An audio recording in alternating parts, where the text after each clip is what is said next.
Hi, welcome to Real Turkey channel. Do not be fooled, this is not a video about Greece. It's about predictions for Turkish politics in 2022.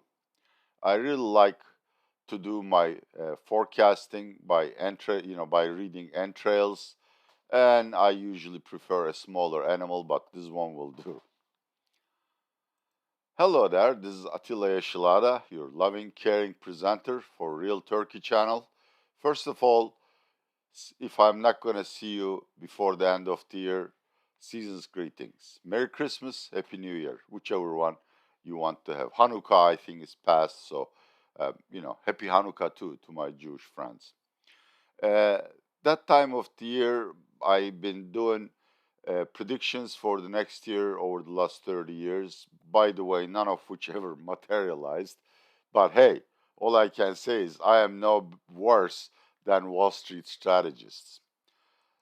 I am not going to be able to fit all of my predictions into one video because the entrails were huge, roughly 50 meters.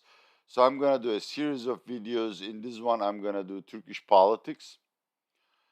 And as you see, I left the window open behind me, no curtains, because it is a beautiful day in Istanbul, roughly 14 degrees Celsius. And after this video, I'm gonna go to the pool, an outside pool. Needless to say, Turkey is in its second year of a devastating drought, but let's turn to politics. But the only economic prediction you are going to see in this video, which will motivate the political outcomes, is that Turkey is drifting towards a devastating, excruciating, gut-wrenching recession in the winter months simply because President Erdogan decided that he's going to let the currency go wherever it settles and is not really going to fight the inflation. At this point, Turkish lira depreciated against the dollar roughly 50% since the beginning of the year, while yesterday Moody's predicted that by the end of the year, CPI inflation will reach 25%. Now remember, this is a country that's heavily import dependent. Almost in everything we eat, watch, see, or touch, there's an imported component. So when lira depreciates against dollar by 50%, production costs go up automatically. And eventually they will be reflected to the CPI simply because the margin compression will become unbearable if the difference between PPI and CPI is 25 percentage points. In other words, as long as Mr. Erdogan insists on this new economic model, which prefers currency depreciation to grant export competitiveness, Turkish lira is doomed to lose value, and as Turkish lira loses value, inflation will soar. Why is this a political problem? Simply because roughly 40% of the Turkish labor force works at the minimum wage, which is only set once a year. And it's set according to Turkstat's official inflation figures, which according to polls such as Metropol, severely underestimates the perception of inflation for the woman on the street. In other words, there is suddenly a massive erosion of the purchasing power of our salaries. Obviously, there will be pay hikes, salary hikes at the beginning of the year, but they shall simply be running behind runaway inflation. In other words, until Turkey adopts policies which uh, triggers a currency appreciation, inflation will always increase faster than the pay hikes we can grant to our workers and white collar salaried clerks or workers. And that means massive and deepening poverty. This is why I think the biggest problem we may face in the winter is large scale protests a la Gezi, the Gezi Park protests in 2013. Already, in more than 20 cities, small crowds are gathering nightly or weekly to protest the high cost of living. The labor unions are about to strike simply because they know they are not going to get a high wage increase unless they go to the streets. Health workers have struck and will strike again simply because they are being overworked and not being paid. Now remember, in the western parts of the country, winter has not started. See, I'm in my sweater, window open, very comfortable, which means one of the major cost items in the family budget, heating, hasn't yet entered the picture. Of course, if you want to, you can start the heating early, but if you are poor or at the lower income class, you would delay turning on your heater as much as possible to save on your budget. But next month, people will have to pay those natural gas or electricity bills, lest their kids get sick, and no parent can tolerate that. And they will realize that they have to make this really terrible choice between buying enough food on the table and turning on the heater. That's when social unrest is a probability. By the way, I hope it doesn't happen. I don't take joy in such predictions. After large scale protests, I think Erdogan and his ally Bahçeli will be forced to call early elections. My personal opinion, which I explained in two videos down here, right here. Yeah. That's it, kid. Will take place in May or June 2022. But the majority of impartial and credible um, pundits say it will be delayed to October. Fine, October 2022. And by that time, we'll have a new president who shall officially take office in November. Who is he? He is this aging, grandfatherly, soft spoken person, Mr. Kemal Kilicdaroglu, seen here nourishing the nature, planting a tree. He is the leader of the main opposition party, CHP, and almost all the other candidates have voluntarily disqualified themselves. So he's going to run against Erdogan. At this point, Erdogan loses against any conceivable candidate by at least a 20-point margin, and Mr. Kılıçdaroğlu's approval ratings are rising as we speak.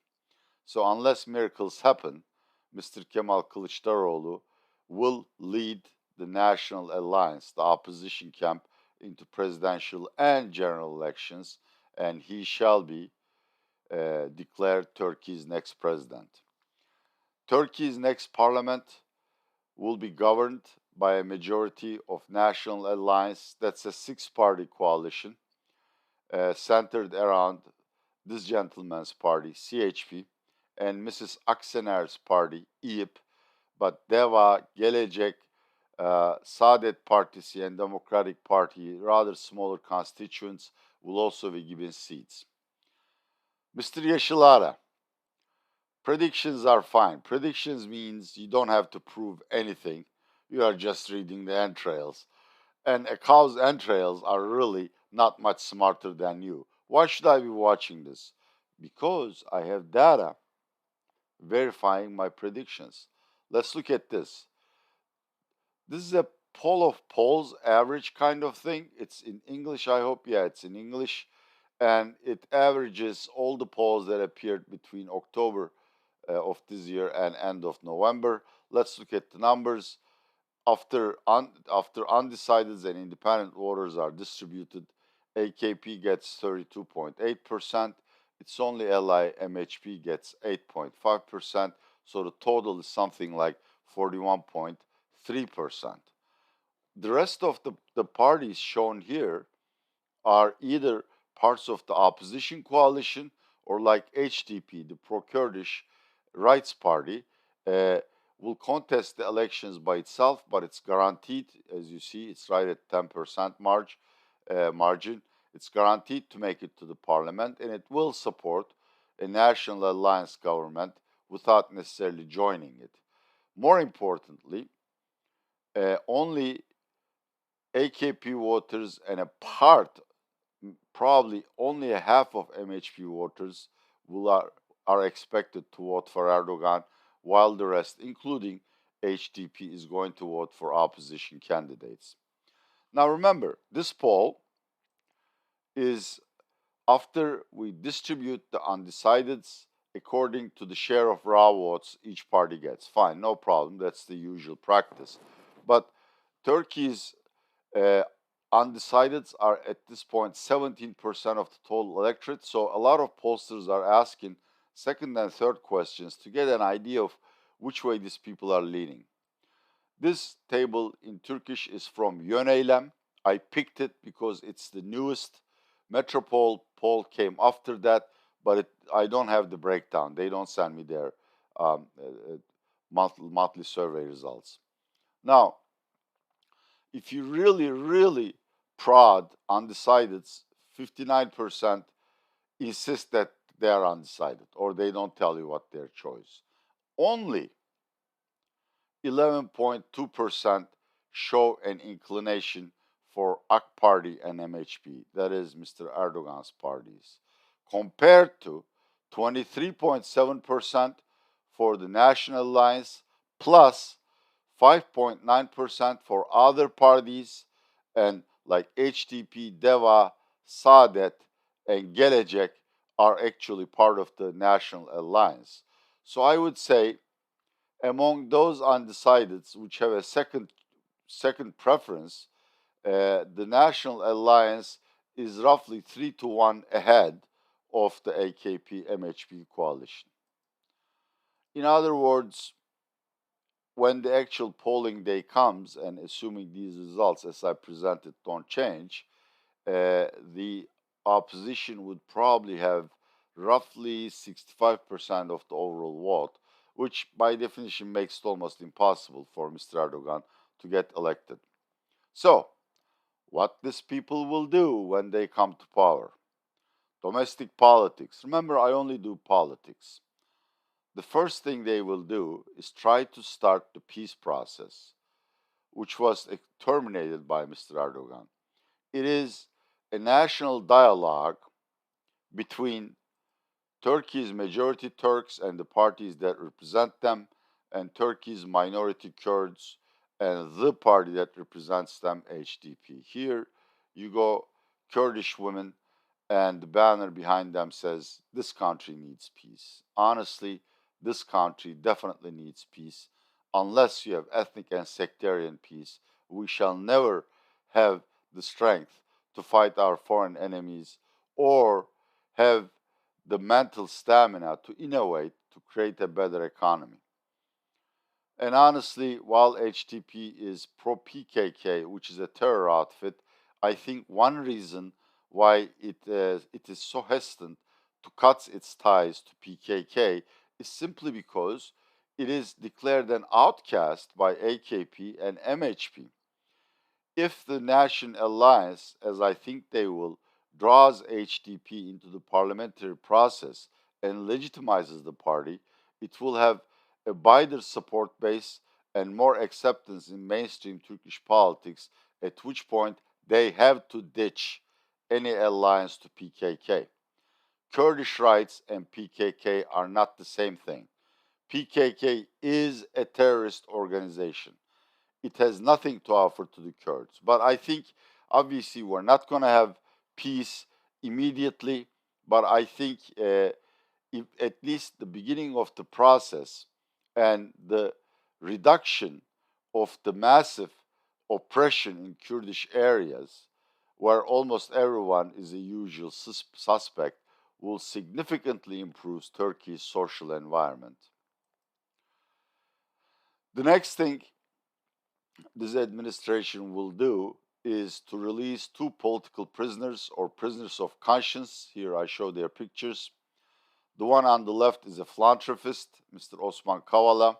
He is accused of inspiring the Gezi protests. The man on the right is Mr. Selahattin Demirtas. He used to be the former chairman of the pro-Kurdish party HDP. His crime, well, everything short of being a devil worshipper. Essentially, he's kept in prison because he's very popular, and if he's free and allowed to contest politics, he really annoys Mr. Erdogan. Now, what right do I have as an economist and not a person of judicial background to declare these people innocent and political prisoners? Guys, gals, I'm not doing that. It's the European Court of Human Rights and the Council of Europe who deemed these people innocent, only kept in prison because the government doesn't like them. This is why I think they will be released first.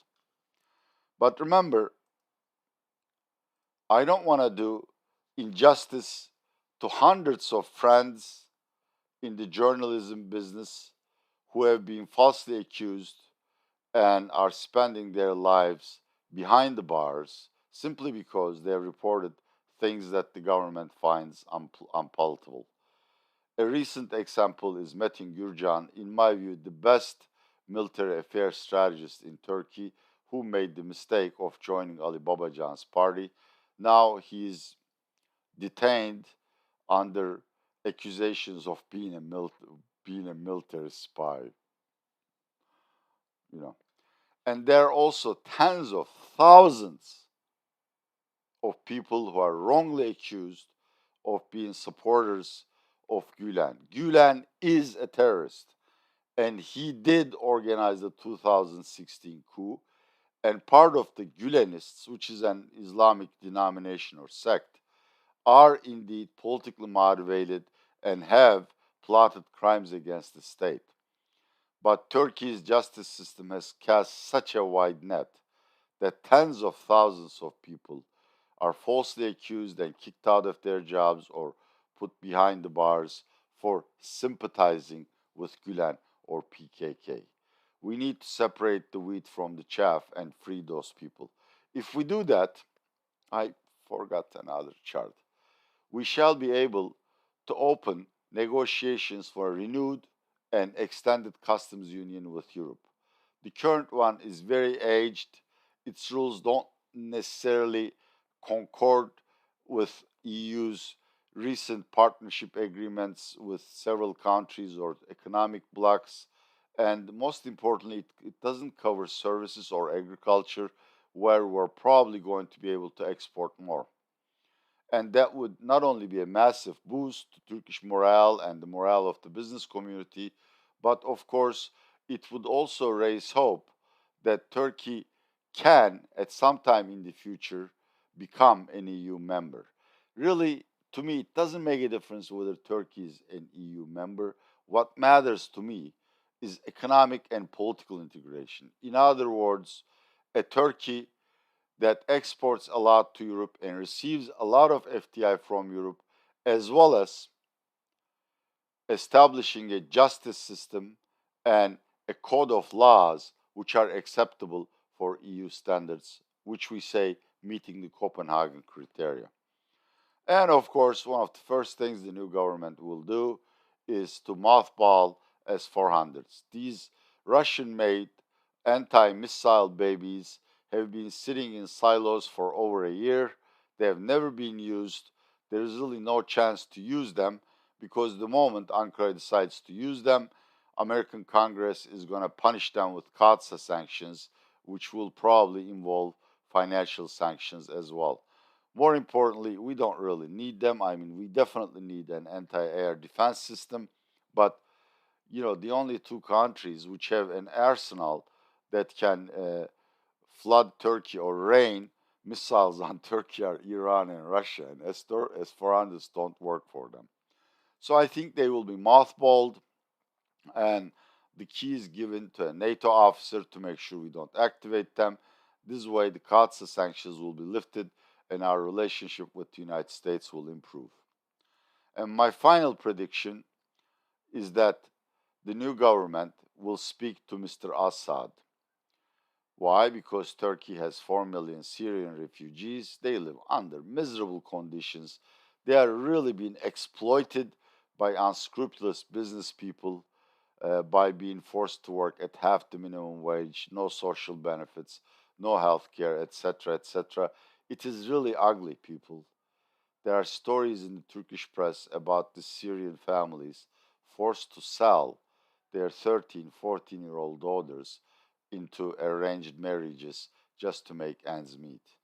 And this is just a tragedy. We need to send those people back, but as long as Assad claims the entire Syria and doesn't really give a chance for Sunni Muslims to live freely, it's not going to happen. But I think the new government will talk to Assad. Look, I'm not always positive or optimistic about the new government. I don't think talking to Assad will yield any results. He's a ruthless dictator. He doesn't want the Sunnis back in his country. And at the end, the only way Turkey can send his refugees back is to increase its dominions in Syria, all the way from Idlib to Afrin to Kamishli. With one caveat, a lot of these border regions are inhabited by Kurds, and according to international reports, they are being abused. We need to treat Syrian Kurds as well as our own Kurds. Well, this has been another video by Real Turkey channel presented by Atilla Yesilada. We really enjoy your comments at the bottom, and I hope you keep them coming because they guide me as to what I should do in terms of content and what am I doing in terms wrong in terms of presentation. Also, please, if you like this video, if you find it useful, share it with friends who share an interest in Turkey with you. Once again, I wish all of you season's greetings.